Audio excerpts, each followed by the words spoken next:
Bonjour à tous, bienvenue sur Autopsie de la réussite, la chaîne qui répond à vos questions. Alors c'est Benjamin qui vous parle, je suis kinésithérapeute et ostéopathe et aujourd'hui on va parler de l'entorse du genou, plus particulièrement de l'entorse interne parce que c'est la plus fréquente, mais sachez que tout ce que je vais vous expliquer aujourd'hui c'est aussi bien valable pour l'entorse interne, l'entorse externe et même l'entorse des croisés. Donc l'entorse interne, c'est les ligaments qui sont à l'intérieur du genou, l'entorse externe, c'est les ligaments qui sont à l'extérieur du genou, et les croisés, c'est ce qui est à l'intérieur de l'articulation. Alors, j'aimerais, sans faire plein de rappels, juste vous donner 2-3 pistes. C'est que d'abord, une entorse, c'est 3 à 6 semaines de cicatrisation. Pour les entorses bénignes, plutôt 3 semaines. Pour les entorses un peu plus graves, ça sera plutôt 6 semaines. Donc, avoir des douleurs pendant cette période, c'est tout à fait normal. Par contre, il ne faut pas aller dans un excès de douleur. Si vous faites une activité et que vous sentez que vous avez mal, il faut tout de suite arrêter. Parce qu'en fait, vous allez distendre davantage le ligament et ce ligament, il va cicatriser dans une position distendue. Et du coup, il va garder cette distension et ça va vous créer de véritables problèmes articulaires dans le futur. Donc, il y a vraiment ce principe, au moins pendant 3 à 6 semaines, écoutez-vous et respectez vos douleurs. Du coup, comment ça va se passer cette vidéo? Moi, je vais vous proposer 3 grands thèmes. Un thème antalgique, où je vais vous proposer 3 techniques pour traiter vos douleurs. Ensuite, on va avoir un thème de libération articulaire, où je vais vous proposer un exercice articulaire et 3 étirements musculaires. Et puis ensuite, on va voir, pour terminer, entre guillemets, cette rééducation, le renforcement musculaire et la proprioception. Donc la proprioception, c'est l'équilibre global de votre jambe en y intégrant le genou. Ça, c'est une phase qui est souvent négligée en rééducation, mais qui est très importante puisqu'elle va permettre d'éviter la récidive d'une éventuelle entorse dans le futur. Elle va vraiment stabiliser votre jambe. Voilà, je vais vous présenter tout ça. Je vais vous présenter, vous allez voir que j'ai un petit peu de matériel aussi pendant la séance que je vous présente. Sachez qu'il y a tous les liens qui vous redirigent pour la plupart sur Amazon. Comme ça, vous avez une sélection de matériel que moi je considère être optimale. Et vu que c'est Amazon, vous êtes livré assez rapidement, donc il n'y a pas de problème là-dessus. Si vous avez une entorse et que vous voulez du matériel rapide, au moins vous aurez les liens pour pouvoir l'avoir. Voilà ce que j'avais à vous dire pour cette petite introduction. On passe tout de suite à l'aspect pratique et je vous montre les 3 techniques pour la douleur. Merci de votre écoute. Et on va commencer par la technique de glaçage. C'est la technique de première intention. Si vous vous êtes fait une entorse, c'est vraiment la technique qu'il faut faire en premier dans les premiers jours. Le glaçage, ça paraît être une évidence pour beaucoup, mais le glaçage, ça ne se fait pas n'importe comment. Le glaçage, ça se fait donc soit avec des packs spécifiques que vous avez soit sur les liens que je vous propose, soit en pharmacie, soit vous faites avec les moyens du bord et vous prenez un simple sac de petits pois dans votre congèle et vous l'appliquez exactement de la même manière. Alors, il ne faut jamais mettre la glace au contact direct du genou, donc vous mettez un linge tout simplement. Et après, vous mettez votre glace dessus. Vous venez vraiment appuyer pour que ça épouse la forme de votre genou et vous laissez agir pendant à peu près 20 minutes. Donc, il y a certaines personnes parfois qui croient que laisser agir plus longtemps, ça va être plus bénéfique. Mais en fait, on a une réaction inflammatoire qui va se mettre en place si vous dépassez ces 20 minutes. Donc, gardez 20 minutes et puis vous enlevez. Vous répétez ça 2 à 3 fois par jour. Et vous le répétez vraiment tant que votre genou est douloureux et gonflé surtout, parce que ça va avoir vraiment un effet sur la réduction de l'œdème, voire pour certains, il y a même un hématome sur ce ligament interne, puisque le ligament s'est déchiré et il a saigné.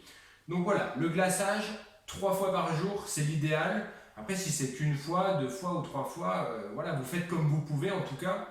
Et c'est intéressant de le faire juste après une activité où vous sentez finalement que votre genou est en train de gonfler. Pour casser ce cycle inflammatoire, vous glacez. Voilà, pas de problème. Du coup, on passe à la deuxième technique. Donc la deuxième technique, c'est une technique d'argile. Et c'est pas une argile classique, c'est une argile de soin qu'on appelle la cryo-argile. Donc la cryo-argile, c'est de l'argile où on a des huiles essentielles qui sont mélangées à l'intérieur. Et ça a vraiment un effet ultra intéressant pour les traumatismes de type entorse. Je vous montre comment je l'applique. Donc vous prenez pas trop d'argile, surtout si c'est la première fois, vu qu'il y a quand même pas mal d'huile essentielle à l'intérieur. Vous badigeonnez votre genou, simplement comme ceci. Voilà, donc vous pouvez insister un petit peu sur votre ligament. Vous en mettez bien partout. Voilà, je vais juste m'essuyer un peu les mains. Et ensuite, il vous suffit juste de mettre un petit peu de cellophane autour. Donc vous recouvrez bien la zone. Voilà.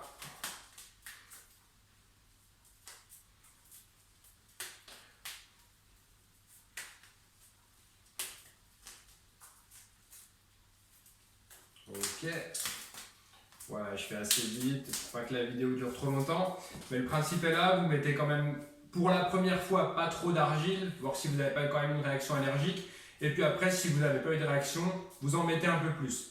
Vous cellophanez et vous attendez au moins 2-3 heures que l'argile ait pénétré et qu'il puisse agir. Il y a un effet thermique de froid, c'est normal, c'est ce qu'on recherche et c'est l'effet qui va vous permettre de diminuer votre œdème et d'avoir également un effet antalgique. Ok, pour ne pas perdre de temps, je passe sur ce genou-ci pour la troisième technique qui est une technique de massage. Alors moi j'ai choisi un baume à l'arnica. Alors, il y a plusieurs buts au massage. Donc, vous pouvez faire le genou en globalité. Il faut savoir qu'après une entorse au niveau du genou, eh ben, il va y avoir un saignement au niveau de votre ligament. Donc la partie interne, le ligament se situe sur votre zone douloureuse interne. Donc ça va être intéressant de venir masser le ligament. Donc vous pouvez avoir une légère douleur, c'est pas anormal. Il ne faut pas non plus que ça génère trop de douleur, mais c'est une petite douleur n'est pas grave. Vous venez donc masser. Le massage va permettre de défibroser un petit peu la cicatrice qui est en train de se former parce que votre ligament est en train de cicatriser. Ça va permettre d'améliorer la vascularisation et le ligament, du coup, pour bien cicatriser, il va avoir les facteurs qu'il faut. Donc, c'est des facteurs de cicatrisation qui sont amenés tout simplement par le flux sanguin.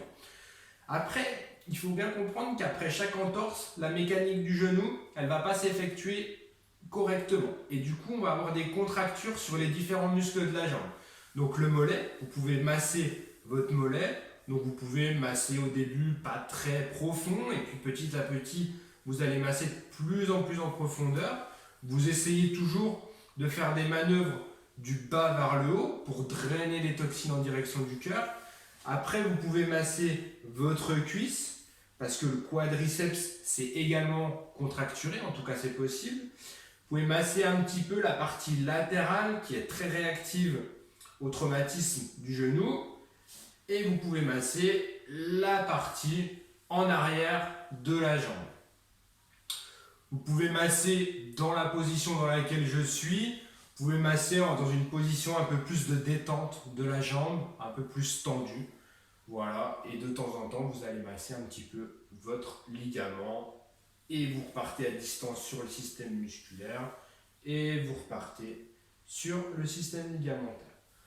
Voilà pour les 3 techniques antalgiques que l'on a vues. La technique de glaçage qui est très importante surtout au début. Dans un deuxième temps, vous pouvez faire les techniques d'argile. L'argile, je ne vous ai pas dit, mais faites-le une fois par jour, voire 2 fois. Mais surchargez pas non plus votre pot d'argile à le faire 3-4 fois par jour. Hein. Une fois pour moi c'est largement suffisant. Si vraiment vous avez un effet très bénéfique, vous pouvez le faire 2 fois si vous êtes très gêné par votre genou. Et le massage, le massage, vous pouvez le faire autant de fois que vous voulez. Après c'est toujours pareil, mettez pas trop de produits, c'est des produits qui sont quand même relativement forts, efficaces mais forts, des produits professionnels. Voilà, vous en mettez un tout petit peu, puis si vous arrivez à vous prendre 10 minutes, un quart d'heure pour faire votre massage, c'est déjà très bien.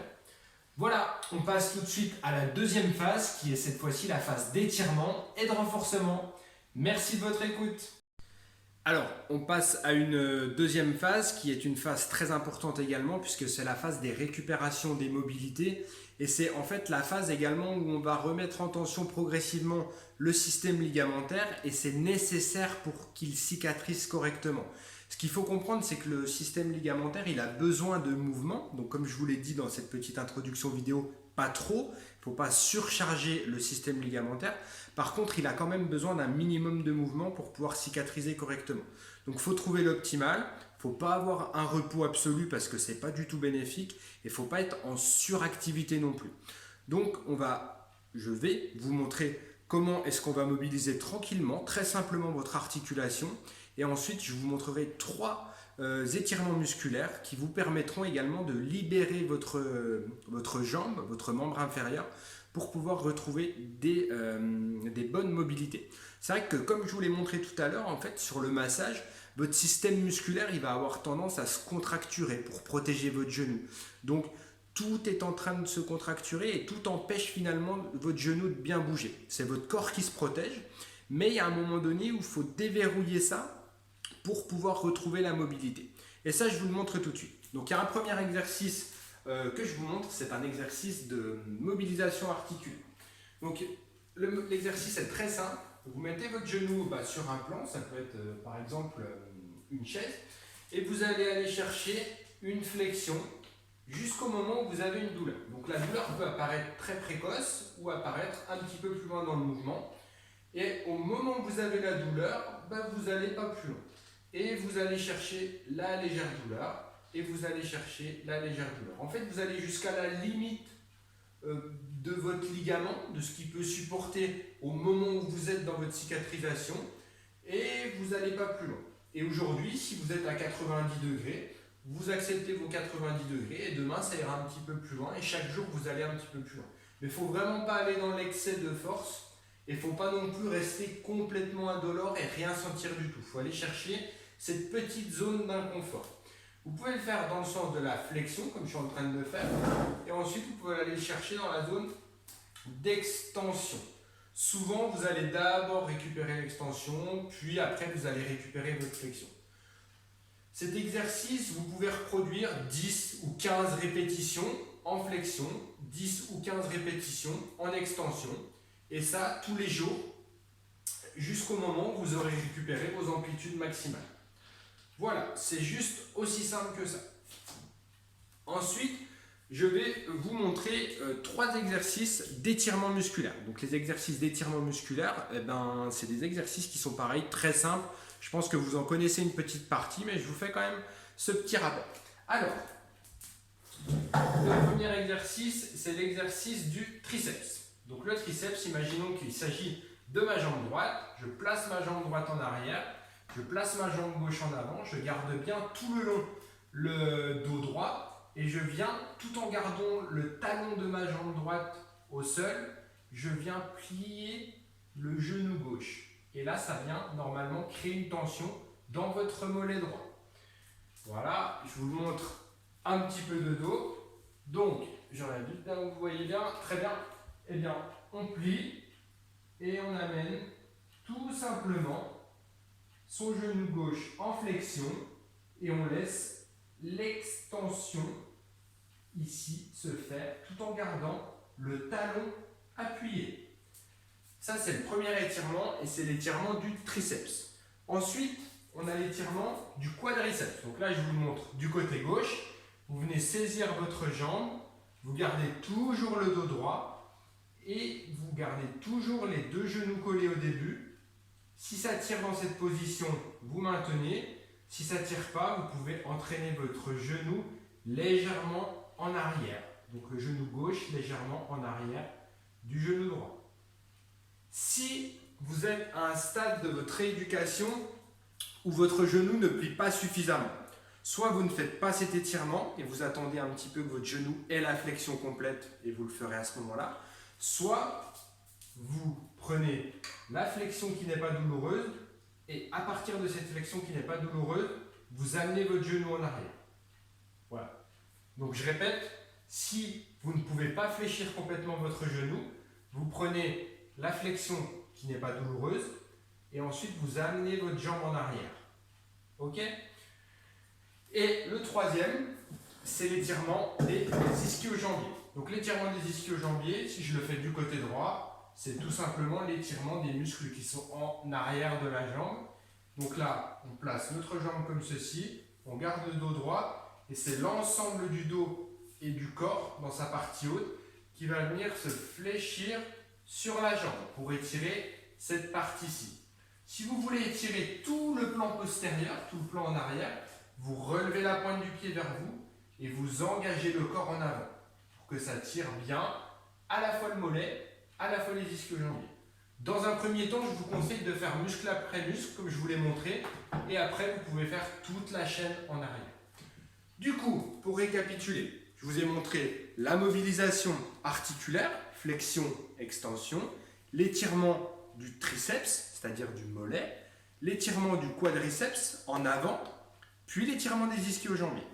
Avec ça, vous avez eu pour l'instant vos techniques antalgiques, votre libération articulaire, votre libération musculaire.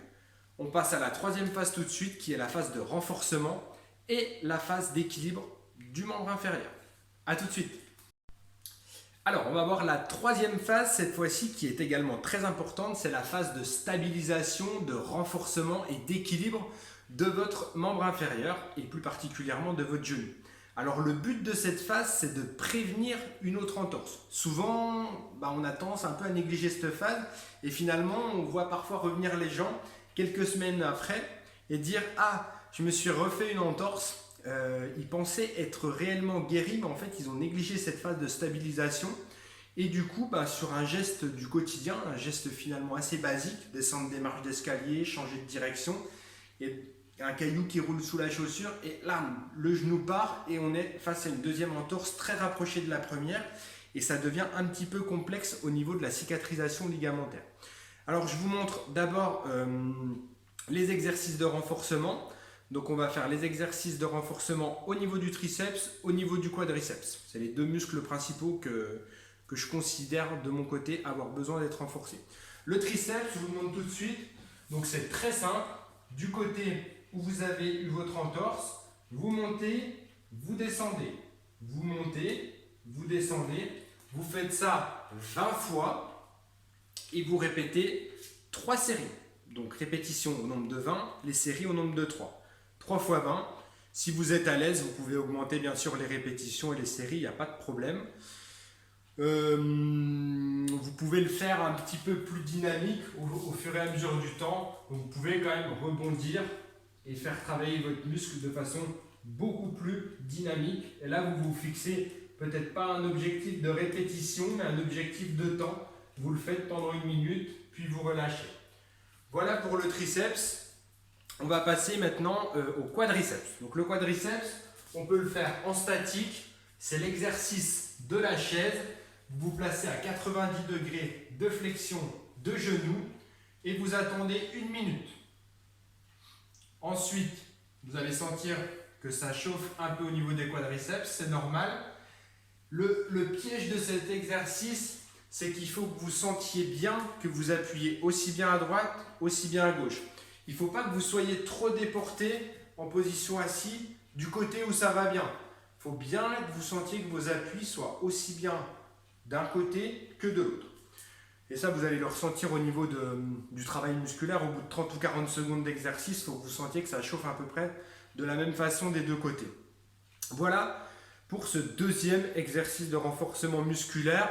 Si vous aimez vraiment pas le faire en statique, cet exercice que je viens de vous montrer, vous pouvez le faire contre un mur, en dynamique, vous montez et vous descendez. Et vous répétez ça, pareil, 20 fois en répétition et vous faites ça sur 3 séries.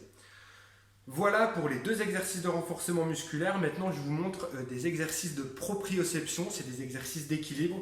C'est assez simple à regarder, c'est un petit peu plus dur à mettre en place parce que ça sollicite beaucoup l'équilibre.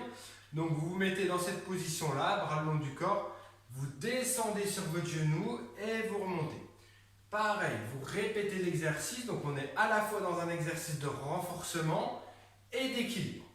Ensuite, vous venez placer, donc vous êtes sur votre jambe bien en torse, vous placez la jambe qui va bien à 90 degrés et vous pouvez fermer les yeux.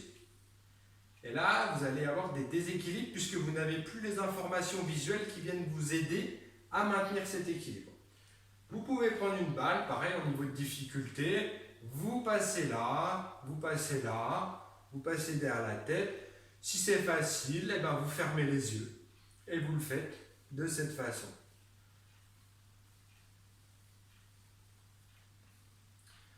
Voilà, 2 exercices de proprioception qui vous permettent déjà de bien travailler au niveau de l'articulation du genou. Pour ceux qui ont des niveaux sportifs, assez développés, sachez que vous pouvez reprendre la course à pied et les sports dans l'axe, donc marche, vélo, course à pied, sport de piscine. Il n'y a pas de problème, vous pouvez les reprendre assez rapidement en l'absence de douleur. Donc si vous avez une petite entorse, au bout de 3 semaines, vous pouvez aisément reprendre ces sports. Si c'est une grosse entorse, il faudra attendre quand même 6 semaines. Soyez prudents sur tout ce qui est sport de pivot, les sports où vous allez beaucoup solliciter vos genoux dans les changements de direction et dans les appuis. Parce que parfois on se croit guéri, on croit que tout va bien et finalement c'est un geste qui va très vite nous rappeler à l'ordre parce qu'on vient de se faire une deuxième entorse et il est trop tard. Donc soyez prudents, n'hésitez pas parfois à allonger un petit peu la durée. Si vous êtes vraiment dans le sport de haut niveau, et dans ce cas-là, essayez de vous écouter, échauffez-vous bien, faites bien vos étirements, préparez-vous et soyez à l'écoute de votre corps. Voilà, les haltères, je voulais ajouter un petit commentaire sur les haltères. On me demande souvent est-ce qu'il faut les mettre, est-ce qu'il ne faut pas les mettre. Les haltères, vous pouvez les mettre en première phase de façon non permanente. C'est-à-dire qu'il ne faut pas s'habituer. Si elle vous fait du bien, vous pouvez la mettre, mais seulement quand vous allez être actif. Vous ne la mettez pas quand vous êtes sur le canapé chez vous, vous ne la mettez pas la nuit. Vous la mettez juste si vous savez que vous allez aller faire une marche, que vous allez aller vous balader en ville et que ça va vous faire mal. Dans ce cas-là, pour soulager votre ligament et éviter qu'il se distende trop, vous mettez votre attelle, il n'y a pas de problème. Après, vous ne traînez pas votre attelle pendant 6 mois, vous la mettez quelques jours, voire une semaine et demie, donc 10 jours maximum, quoi. Sauf si votre médecin vous a dit de la mettre beaucoup plus longtemps parce que vous êtes dans le cadre d'une entorse grave. Faites attention sur les reprises vraiment de sports à risque tels que le ski où les genoux sont vraiment en hyper contrainte. Voilà ce que je voulais vous dire. N'hésitez pas à mettre un petit commentaire si vous avez une question, il y a peut-être quelque chose que j'ai oublié, n'hésitez pas à me le demander. Abonnez-vous à la chaîne, ça vous permettra de recevoir de nouvelles vidéos qui vous concerneront peut-être et ça permettra aussi à la vidéo de monter dans les suggestions YouTube et du coup il y a un maximum de personnes qui pourront en profiter. Je vous remercie, je vous souhaite une très très bonne journée et je vous dis à bientôt. Au revoir.